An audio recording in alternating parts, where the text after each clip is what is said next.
Welcome to T-SAT. నేను మీ లింగరాజ్. వివిధ పోటీ పరీక్షలకి ప్రిపేర్ అవుతున్న అభ్యర్థుల కోసం టీశాట్ వారు అందిస్తున్న శిక్షణా తరగతుల్లో భాగంగా మనం ప్యూర్ మ్యాథ్స్ అనే సబ్జెక్ట్ని డిస్కస్ చేస్తూ ఉన్నాం. అందులో భాగంగా మనము నెంబర్ సిస్టమ్ అనే చాప్టర్ని చూస్తూ ఉన్నాం. సో ఇలా మనము నెంబర్ సిస్టంలో గత 2 క్లాసుల్లో మనము సంఖ్యలో రకాల గురించి చూసాం. ప్రధాన సంఖ్యలు, వాటి యొక్క కారణాంకాలు మరియు సంఖ్యల్ని ఉపయోగించి అంకెల్ని రాయడము, యూనిట్ డిజిట్ని కనుక్కోవడం అనే అంశాలను కూడా డిస్కస్ చేశాం. సో ఈ క్లాస్ ద్వారా మిగతా అంశాలను ఒకసారి చూద్దాం. సో ఇందులో మనము ఏం చూస్తాము అంటే సంఖ్యల యొక్క మొత్తాన్ని కనుగొనడాన్ని చూస్తాం.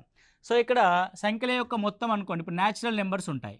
సో 1తో స్టార్ట్ అవుతాయి, 2, 3, 4, 5, 6 ఈ విధంగా n వరకు సంఖ్యలు ఉంటాయి.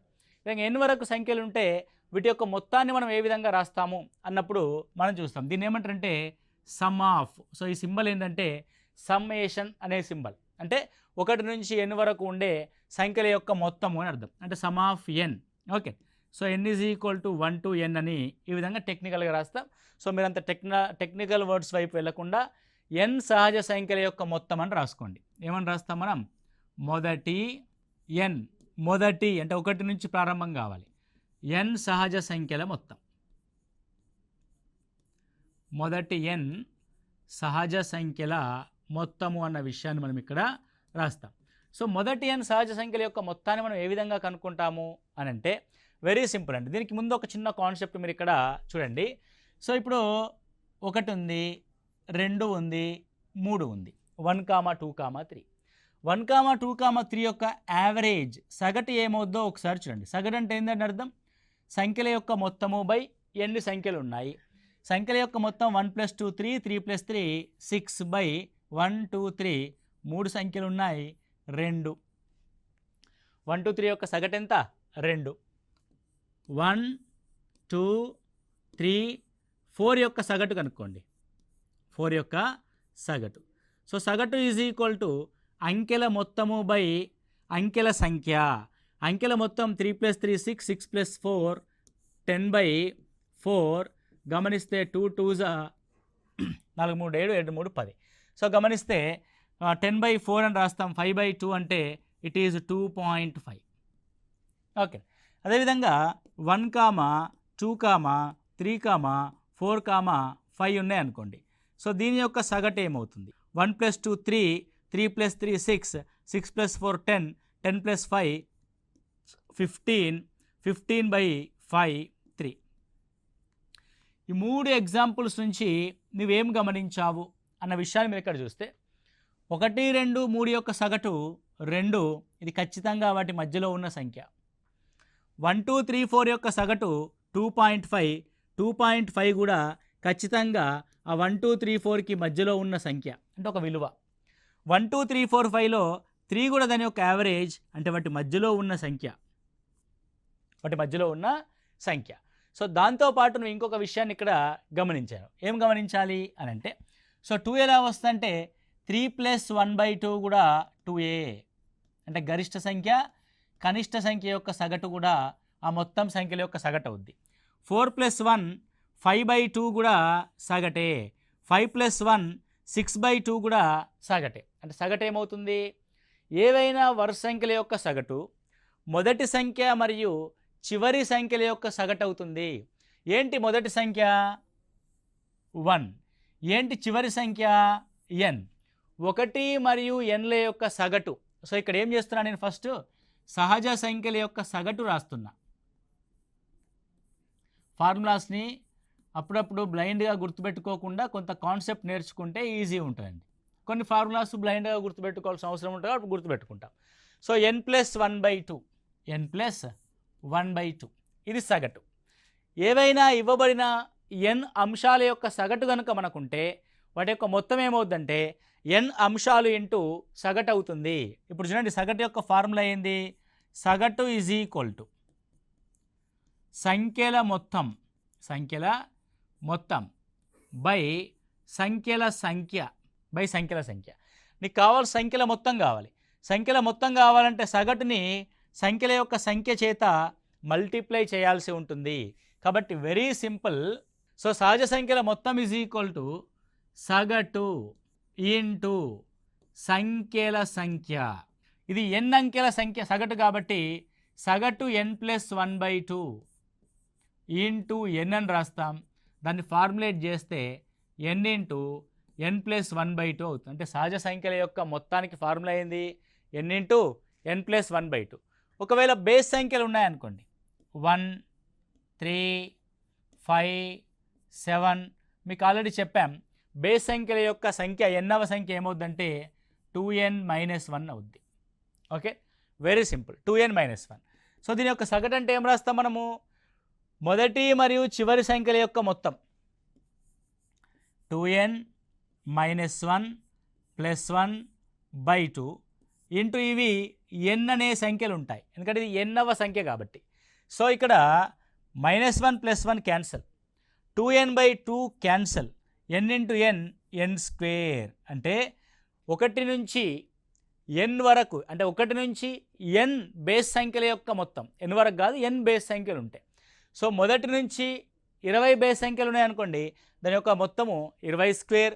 1 నుంచి 10 బేస్ సంఖ్యలు ఉన్నాయనుకోండి, దాని యొక్క మొత్తము 10 స్క్వేర్ అవుతుంది. మరి దీని యొక్క సగటు ఏమవుతుంది? దట్ సగటు is equal to only n అవుతుంది. మొదటి 10 బేస్ సంఖ్యల యొక్క సగటు 10 అవుతుంది. Okay, right. So same thing మనం ఏం చేస్తామంటే ఇప్పుడు సరి సంఖ్యలు రాస్తాం. మొదటి n సరి సంఖ్యల మొత్తం, మొదటి n సరి సంఖ్యల మొత్తం ఎంత? సో మొదటి సరి సంఖ్య 2, 4, 6, 8, 10 సో ఆన్. సో ఎన్నవ సరి సంఖ్య ఏమవుద్దంటే 2n అవుద్ది. ఎందుకంటే 2 1s 2, 2 2s 4, 2 3s 6, 4వ సరి సంఖ్య 2 4s 8, 5వ సరి సంఖ్య 2 5s 10, ఎన్నవ సరి సంఖ్య 2n's 2n.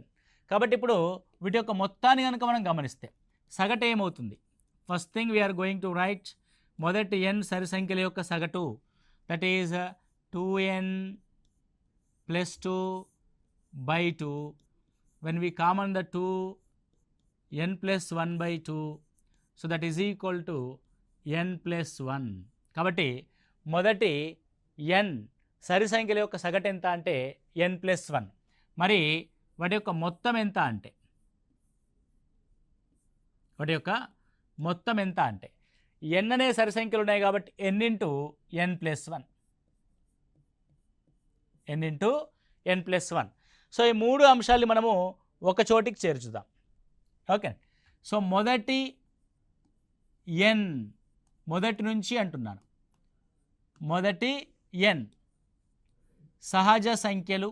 నెక్స్ట్ మొదటి n బేసి సంఖ్యలు, మొదటి n సరి సంఖ్యలు.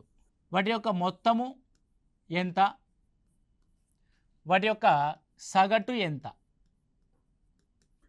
మొదటి n సహజ సంఖ్యల యొక్క మొత్తము n ఇంటూ n+1/2, వాటి యొక్క సగటు n+1/2. మొదటి n బేస్ సంఖ్యల యొక్క మొత్తము n ఇంటూ n స్క్వేర్, వాటి యొక్క సగటు n. మొదటి n సరి సంఖ్యల యొక్క మొత్తము n+1 ఏమొచ్చిందాక మనకి? సో n ఇంటూ n+1, దీని యొక్క సగటు just n+1, just n+1. So ఇవి మొత్తం మూడింటికి సంబంధించిన ఫార్ములా. సో మీరు దీన్ని జాగ్రత్తగా ఇలా ఒక టేబుల్ లాగా రాసుకోండి, మీకు ఈజీగా ఒకే చోట 3 ఫార్ములాస్ ఉండిపోతాయి. ఓకే, సో నెక్స్ట్ వన్ చూస్తే మొదటి 50 సహజ సంఖ్యల మొత్తాన్ని కనుగొనండి. మొదటి 50 సహజ సంఖ్యల యొక్క మొత్తం. మొదటి 50 సహజ సంఖ్యల అంటే అర్థం 1 + 2 + 3 + 4 + సో ఆన్ 50 వరకు. ఇలా కూడా క్వశ్చన్ ఇచ్చి ఈజ్ ఈక్వల్ టు ఎంత అంటాడు. అంటే 1 నుంచి 50 వరకు గల సంఖ్యల యొక్క మొత్తాన్ని కనుగొనండి అంటాడు. సో 1 + 2 + 3 + 4 ఫస్ట్ నువ్వు గమనించాల్సి అంటే మొదటి నుంచి ఉన్నాయా? అవును, మొదటి నుంచి ఉన్నాయి. ఎక్కడి వరకు ఉన్నాయి? 50 వరకు ఉన్నాయి. Very good. సో 1 నుంచి 50 వరకు గల సహజ సంఖ్యల యొక్క మొత్తానికి ఫార్ములా మనకుంది n ఇంటూ n+1/2 అని. అలా ఫార్ములేట్ చేసుకోవచ్చు. నేను చెప్పిన విషయాన్ని కూడా ఇక్కడ ఫాలో అవచ్చు. ఏమని ఫాలో అవచ్చు? మొదటి n సహజ సంఖ్యల యొక్క మొత్తం అంటే వాటి యొక్క మొదటి మరియు చివరిల సగటు ఇంటూ ఆ సంఖ్యల యొక్క సంఖ్య.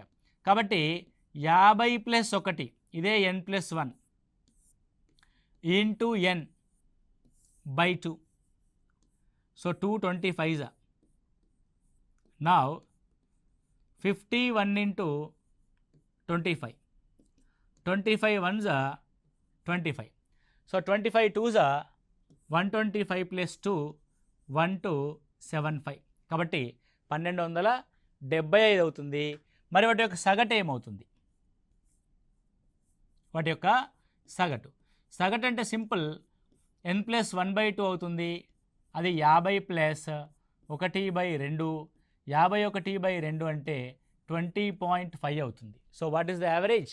20.5 is the average. Next one, 51 నుంచి 100 వరకు గల అన్ని సహజ సంఖ్యల మొత్తాన్ని కనుగొనండి. ఎక్కడి నుంచి అండి? 51 నుంచి 100 వరకు. ఇక్కడ గమనించాల్సింది ఏంటి అని అంటే 51 నుండి అంటే 51 కూడా తీసుకోవాలి. 51, 52, 53 సో ఆన్ 100 వరకు. ఎక్కడి వరకు అండి? 100 వరకు గల మొత్తము. 100 వరకు అంటే 100 కూడా ఇంక్లూడ్ అవుతుందని అర్థం. సో ఇప్పుడు సార్ మనకి మొదటి నుంచి ఉన్న సహజ సంఖ్యల మొత్తానికి ఫార్ములా తెలుసు, n × n+1/2. అది ఇక్కడ అప్లై చేయొచ్చా? చేయకూడదు. ఎందుకు చేయకూడదు అని అంటే అదేంటంటే మొదటి నుండి ఉండాలి.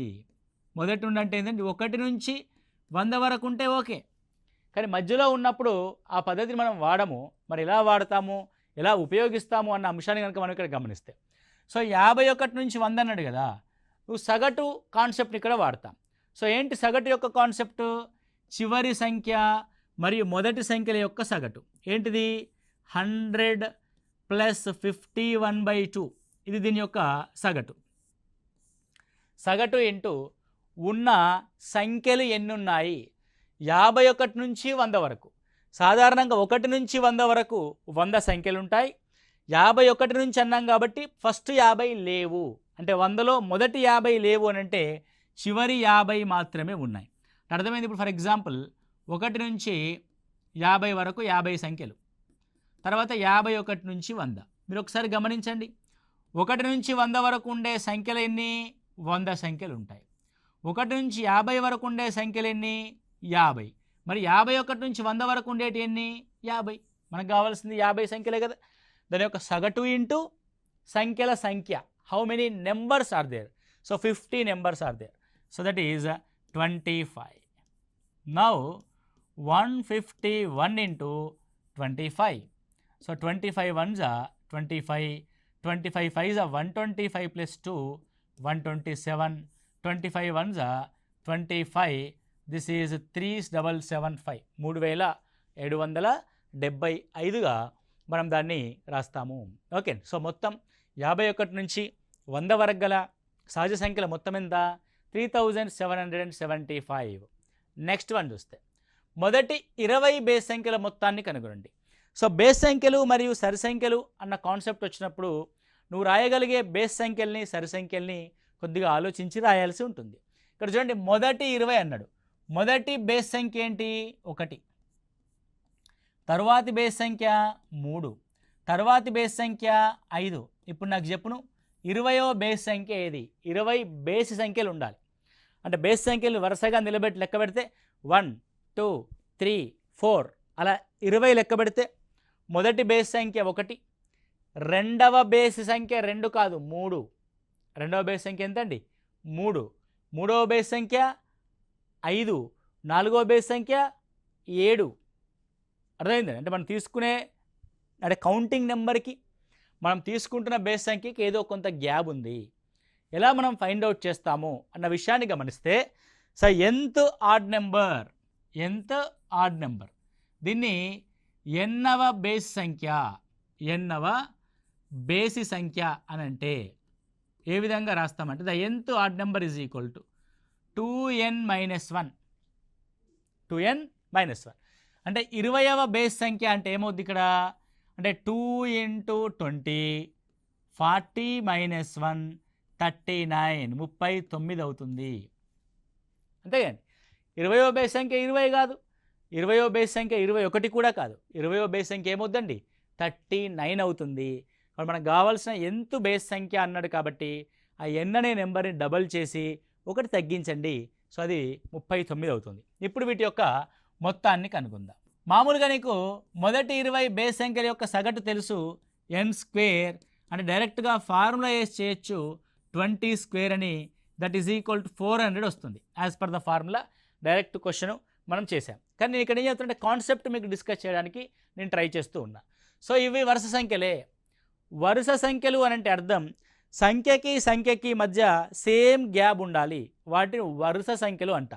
1కి 3కి 2 గ్యాప్ ఉంది, 3కి 5కి 2 గ్యాప్ ఉంది, 5కి 7కి కూడా 2 గ్యాప్ ఉంటుంది. అంటే అలా సేమ్ గ్యాప్ మెయింటైన్ చేస్తున్న ఒక సిరీస్ని ఏమంటారంటే వరుస సంఖ్యలు అంట.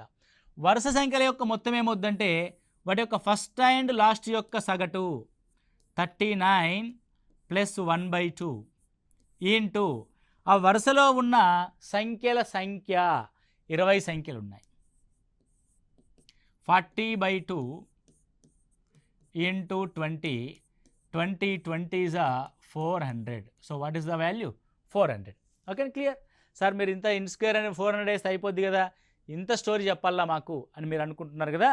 అలా కాకుండా ఇది కాన్సెప్ట్ మీకు బిల్డ్ అవుతే 1 నుంచి మొదటి 20 బేస్ సంఖ్యలు అని డైరెక్ట్ అడగకుండా ఇండైరెక్ట్ క్వశ్చన్ ఇచ్చినా సరే, మల్టిపుల్స్ యొక్క క్వశ్చన్ ఇచ్చినా సరే, మనం ఏది ఇచ్చినా సరే ఈ కాన్సెప్ట్ మనకి బ్రెయిన్లో ఉంటే ఎలాంటి క్వశ్చన్ అయినా ఆన్సర్ చేయొచ్చు. అంటే ఎలాంటి క్వశ్చను, వరుస సంఖ్యల యొక్క సగటు కనుక్కోవడం కానీ వరుస సంఖ్యల యొక్క మొత్తాన్ని కనుక్కోవడం కానీ మనం ఇందులో డిస్కస్ చేయొచ్చు. ఫర్ ఎగ్జాంపుల్ ఇలా అన్నాడు అనుకోండి, 11 యొక్క మొదటి 10 గుణిజాల మొత్తము, 11 యొక్క మొదటి 10 గుణిజాల మొత్తము ఎంత అని అనుకోండి. అప్పుడు ఏం చేయాలి మనము, 11 యొక్క మొదటి 10 గుణిజాలు అంటే ఏంది, 11 ఎక్కం 11 plus 11 2s plus 11 3s plus so on plus 11 10s అని ఈ విధంగా రాస్తాం. సో ఇలా 11 1s 11 2s 11 3s 11 10s రాస్తాం కదా. ప్రతి దాంట్లో 11ని కామన్ తీయండి. అప్పుడు ఏమైంది, ఇప్పుడు 1 plus 2 plus 3 plus so on 10 అయింది. అంటే 11 ఇంటూ మొదటి 10 సహజ సంఖ్యల యొక్క మొత్తం ఇలా చేయొచ్చు. అలా కాకుండా దీన్ని ఇంకో రకంగా చేయొచ్చు. 11 1s 11 plus so on 11 10s 110, 10వ గుణిజం 110. సో నేను చెప్తున్నాను, మొదటి మరియు చివరి సంఖ్యలు ఏవైనా వరుస సంఖ్యలు ఉంటే మొదటి మరియు చివరి సంఖ్యల యొక్క సగటు ఇంటూ ఆ సంఖ్యల యొక్క సంఖ్య. So 110 plus 11/2 into 10, 120 1/2 into 10, 2 5 10, 5 1s 5, 5 2s 10, 5 1s 5, 605. ఇట్లా చేసినా కూడా అంతే. ఇలా 11 ఇంటూ మొదటి 10 సహజ సంఖ్యల యొక్క మొత్తం ఎంత, 10 ఇంటూ 11/2. So 2 5s. చూడండి ఏమొచ్చింది, 120 1 into 5, again 120 1 into 5, it is 605. So by using formula this one, by using the concept this one, మనం ఫార్ములాని ఉపయోగించి ఇలా చేస్తాము, నువ్వు కాన్సెప్ట్ని ఉపయోగించి ఇలా చేస్తావు. సో నువ్వు కాన్సెప్ట్ అండ్ ఫార్ములా రెండు మనకు వచ్చి ఉండాలి. పోటీ పరీక్షల్లో మనల్ని ఎన్నుకునే వారిని ఎవరు ఎన్నుకుంటారు, లక్షల మంది అప్లై చేస్తే 100 మందిని మాత్రమే ఎన్నుకునే సందర్భం ఉంటుంది, కొద్ది మందిని మాత్రమే తీసుకునే సందర్భం ఉంటుంది. ఆ కొద్ది మందిలో మనం ఉండాలంటే ద బెస్ట్ సబ్జెక్ట్ మనం నేర్చుకోవాలి. అంటే ఊరికే ఊకదంపుడుగా ఫార్ములాస్ని షార్ట్కట్స్ని బైహార్ట్ చేయకుండా అసలైన సబ్జెక్ట్ని సిసలైన కాన్సెప్ట్ని మనము నేర్చుకుంటూ ముందుకెళ్తేనే ఉన్న అందరిలో లక్షల మందిలో మనము ప్రత్యేకంగా ఉంటాం, ఆ లక్షల మందిలో మనము విజేతలుగా నిలుస్తాము. అంతే తప్ప ఏదో పుస్తకాల్లో ఇచ్చారు కదా అని చెప్పేసి బైహార్ట్ చేసి మనం వాటినే 1కి 10 సార్లు అదే నిజం అనుకొని మనము పొరపాటు పడకూడదు. ఒరిజినల్ సబ్జెక్ట్ మీరు నేర్చుకోవడానికి ట్రై చేయండి. Not only mathematics, A subject అయినా సరే మీరు సబ్జెక్ట్ని బిల్డ్ చేయడానికి, కాన్సెప్ట్ని మీలో నేర్చుకోవడానికి ప్రయత్నం చేయండి. ఖచ్చితంగా పోటీ పరీక్షలో మనం విజయం సాధిస్తాం. బాగా గుర్తుపెట్టుకోండి, రైట్. ఇది సంఖ్యల యొక్క బేస్ సంఖ్యల యొక్క మొత్తాన్ని కనుక్కోవడం, వరుస సంఖ్యల యొక్క మొత్తాన్ని కనుక్కోవడం. నెక్స్ట్ క్వశ్చన్ గమనిస్తే, మొదటి 25 సరి సంఖ్యల మొత్తాన్ని కనుగొనండి. మొదటి 25 సరి సంఖ్యలు, మళ్ళీ మీకు చెప్తున్నాం. మొదటి సరి సంఖ్య 2 ఎక్కం 2, రెండవ సరి సంఖ్య 2 రెండ్ల 4, మూడవ సరి సంఖ్య 2 ముళ్ళ 6, 2 నాళ్ళ 8, 25వ సరి సంఖ్య 2 25ల 100, 2 25ల 100. సో ఇప్పుడు ఇవి కూడా వరుస సంఖ్యలే. వరుస సంఖ్యల యొక్క మొత్తం ఏమవుతుందంటే మొదటి మరియు చివరి సంఖ్యల యొక్క సగటు, మొదటి మరియు చివరి సంఖ్యల యొక్క సగటు. సో 50 + 2, 50/2 ఇంటూ 25, అంతే కదా, 20 సంఖ్యలు ఉన్నాయి, 2 26ల. ఓకే, సో 25 25ల 625 + 25 650, 650. ఫార్ములా కూడా ఉంది. మొదటి 25 సరి సంఖ్యల యొక్క మొత్తము, మొదటి 25 సరి సంఖ్యల మొత్తం, మొదటి 25 సరి సంఖ్యల మొత్తం. సో మొదటి 25 సరి సంఖ్యల మొత్తము అని అంటే n × n+1, 25 × 26, 6250, 6250 అవుతుంది. Okay, very simple thing. Next one చూస్తే 51 నుంచి 101 వరకు ఉన్న అన్ని సరి సంఖ్యల మొత్తాన్ని కనుగొనండి. 51 నుంచి 101 వరకు ఉండాలి. ఏమి ఉండాలి? అవి సరి సంఖ్యలు ఉండాలి. 51 సరి సంఖ్యనా? కాదు. ఏంటి ఆ సరి సంఖ్య? 51 తర్వాత ఉండేది 52, ఆ తర్వాత ఉండేది 54, ఆ తర్వాత ఉండేది చివరిలో 101 కాదు, 100. ఇలాంటి సందర్భంలోనే మన కాన్సెప్ట్ అనేది హెల్ప్ అవుద్ది. సో ఇవన్నీ వరుస సంఖ్యలు. వరుస సంఖ్యల యొక్క సగటు ఏమవుద్దంటే చివరి మరియు మొదటి సంఖ్యల యొక్క సగటు అంటే 152/2 ఇంటూ ఇక్కడ ఉండే సరి సంఖ్యలు ఎన్ని. ఇక్కడ మీరు గమనించండి, 1 నుంచి 100 వరకు ఉండే సరి సంఖ్యలు 50. ఓకే, 1 నుంచి 52 అన్నాడు కదా, 50 వరకు, 50 వరకు ఉండే సరి సంఖ్యలు 25. 1 నుంచి 100 వరకు ఉన్న సరి సంఖ్యల సంఖ్య 50. అందులో 1 నుంచి 50 వరకు ఉన్న సరి సంఖ్యల సంఖ్య 25. మనకు 1 నుంచి 50 వరకు అక్కర్లా, 50 తర్వాత కావాలి. అంటే 50లో ఈ 25 అక్కర్లేదు. కాబట్టి ఉన్న సరి సంఖ్యల సంఖ్య ఎంత? ఓన్లీ 25. ఎంతన్నది? 25. నౌ ఇట్ ఈజ్ 2తో క్యాన్సల్ చేస్తే 2 7s 14, 2 6 12, 25 150, 25 ఏళ్ళ 175, that is 0, that is 1900. Okay, ఎంతండి? అది 1900 అవుతుంది. 51 నుంచి 101 వరకు గల సరి సంఖ్యల యొక్క మొత్తం. ఇందులో 2 విషయాలు ఉన్నాయి. ఒకటి, సాధారణంగా మనం వరుస సంఖ్యలు ఇచ్చినప్పుడు ఏ విధంగా కనుక్కుంటామన్నది. రెండవది, 52 నుంచి 100 వరకు ఉన్న సరి సంఖ్యల సంఖ్యని ఏ విధంగా ఎక్స్ట్రాక్ట్ చేస్తామన్నది. సరి సంఖ్యల యొక్క సంఖ్యని ఎలా ఎక్స్ట్రాక్ట్ చేస్తామన్నది మనం ఇక్కడ చూసినాము. Okay, right. నెక్స్ట్ వన్ కనుక గమనిస్తే 20 నుంచి 101 వరకు గల అన్ని బేస్ సంఖ్యల మొత్తాన్ని కనుగొనండి. 20 నుంచి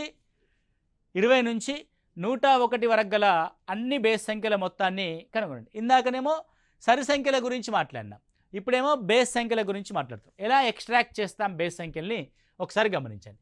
20 అనేది బేసి కాదు, 20 తర్వాత ఉండేదే బేసి. 21, 23, 25 సో ఆన్ 101 వరకు అన్నాడు కాబట్టి 101 దాకా తీసుకోవాలి.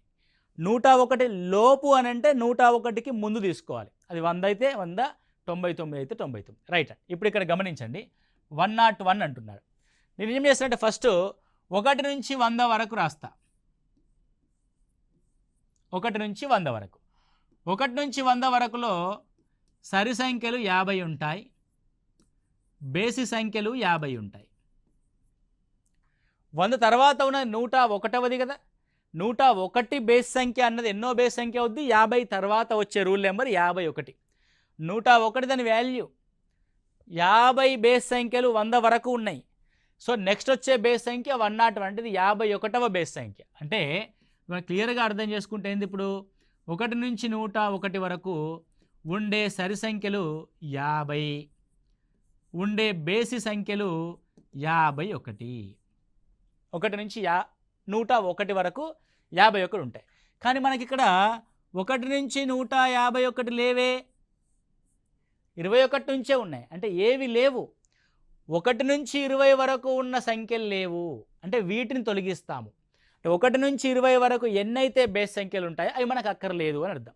సో 1 నుంచి 20 వరకు ఎన్ని బేస్ సంఖ్యలు ఉంటాయి, ఎన్ని సరి సంఖ్యలు ఉంటాయంటే సరి సంఖ్యలు 10 ఉంటాయి, బేస్ సంఖ్యలు 10 ఉంటాయి.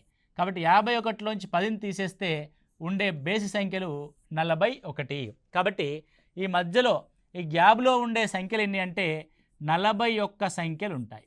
Very simple. ఎందుకండి 41 ఉన్నాయి. క్లియర్? రైట్. ఇప్పుడు మనము దీని యొక్క మొత్తాన్ని కనుగొన్నాం. మొత్తం అంటే ఏం చేస్తాం మనము, వరుస సంఖ్యలు కాబట్టి చివరి సంఖ్యల యొక్క సగటు 101 + 21 122/2 ఇంటూ 41 రాస్తాం. సో 2 6ల 2 1ల. సో 41 6 41. ఓకే, 4 పైకి 41 1 41, 41 6 246, 6 4 24, ఒకటి ఎక్కువ అంటే 6 1 6, 6 4 24, 246. సో 246ని ఇక్కడ యాడ్ చేస్తే 2501. కాబట్టి వాట్ ఈజ్ ఆన్సర్? 2501. ఈ విధంగా సంఖ్యల యొక్క సరి సంఖ్యల మొత్తము, బేస్ సంఖ్యల మొత్తము, సహజ సంఖ్యల యొక్క మొత్తము అనే కాన్సెప్ట్ మనం ఇక్కడ డిస్కస్ చేసి ఉన్నాం. 1కి 2 సార్లు జాగ్రత్తగా మళ్ళీ ఈ వీడియోని చూడండి. చూసి నీట్గా నోట్స్ ప్రిపేర్ చేసుకొని మీ యొక్క ప్రిపరేషన్లో హెల్ప్ అవుద్ది చాలా బాగా. కాబట్టి నోట్స్ ప్రిపరేషన్ అయితే మర్చిపోకండి, నీట్గా రాసుకోవడానికి ప్రయత్నం చేయండి. ఏదో వింటున్నాం కదా అంటే చెవిలో హెడ్ ఫోన్ పెట్టుకొని బెడ్ మీద పడుకొని వినడం, లేదంటే టీవీ చూస్తూ వినడం అట్లా చేయకుండా కాన్సన్ట్రేట్గా మీరు క్లాస్ రూమ్లోనైతే ఏ విధంగా ఒక టీచర్ చెప్తున్నప్పుడు నోట్స్ రాసుకుంటూ వింటుంటారో అలా వినడానికి ప్రయత్నం చేయండి. ఏదో ఆన్లైన్ క్లాసులు కదా అని చెప్పేసి మీకు మీరుగా దాన్ని ఏమంటారంటే అలుసుగా తీసుకోకుండా సీరియస్గా యూటిలైజ్ చేసుకోండి. ఎందుకంటే మనం చూస్తూ ఉన్నాం ఆన్లైన్ క్లాసులు వింటూ కూడా ఎంతోమంది ఉన్నత స్థాయి ఉద్యోగాలను సాధించిన వాళ్ళు కూడా మనం పేపర్లో చూస్తూ ఉంటాం. ఎందుకనంటే వాళ్ళు ఆ సీరియస్నెస్ అనేది మెయింటైన్ చేస్తారు కాబట్టి మీరు కూడా అట్లాంటి సీరియస్నెస్ మెయింటైన్ చేస్తే ఖచ్చితంగా విజయం సాధిస్తారని నేను మనస్ఫూర్తిగా కోరుకుంటున్నాను. Thank you. All the best.